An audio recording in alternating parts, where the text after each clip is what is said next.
Bonjour, mon nom est Jean-Philippe de chez Véhicules électriques Simon-André. Cette semaine, je vous présente la Tesla Model 3. La Model 3 est avec nous sur les routes déjà depuis 2018, une des voitures les plus populaires de chez Tesla et avec raison aussi. Elle existe en plusieurs versions qui peuvent être intéressantes ici, surtout au Québec. On a la version Standard Range à propulsion, qu'on a une autonomie d'environ 400 km sur le véhicule. On a aussi la version Long Range à 4 roues motrices qui est disponible présentement et elle a déjà existé dans le passé aussi en version 2 roues motrices. Évidemment, chez Tesla, pour la version 4 roues motrices, c'est la mention Dual Motor qui est indiquée sur ces véhicules-là parce qu'évidemment, on a un moteur qui est à l'arrière ainsi qu'un moteur qui est situé à l'avant pour la motricité des roues. Qu'est-ce qui est super intéressant chez Tesla, c'est que c'est possible d'avoir le principe de recharge Supercharger qui est typique à Tesla, c'est seulement eux qui ont ça. Donc, c'est possible de recharger la voiture avec la part de charge qui est dissimulée ici sous le réflecteur environ en 20-25 minutes pour aller chercher environ 80 % de la charge.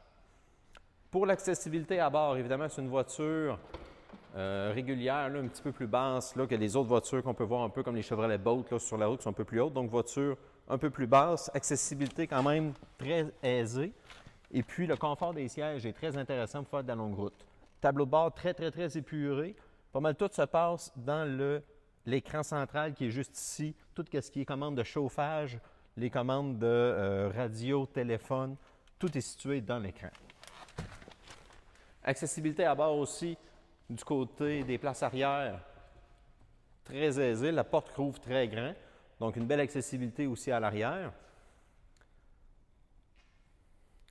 Ce qui est très intéressant aussi avec le Tesla Model 3, malgré le fait que l'arrière semble très court, la valise est très caverneuse, beaucoup d'espace, très profond. Et en plus, on a un peu un rangement qui est dissimulé juste en dessous dans le coffre, qui donne beaucoup d'accessibilité.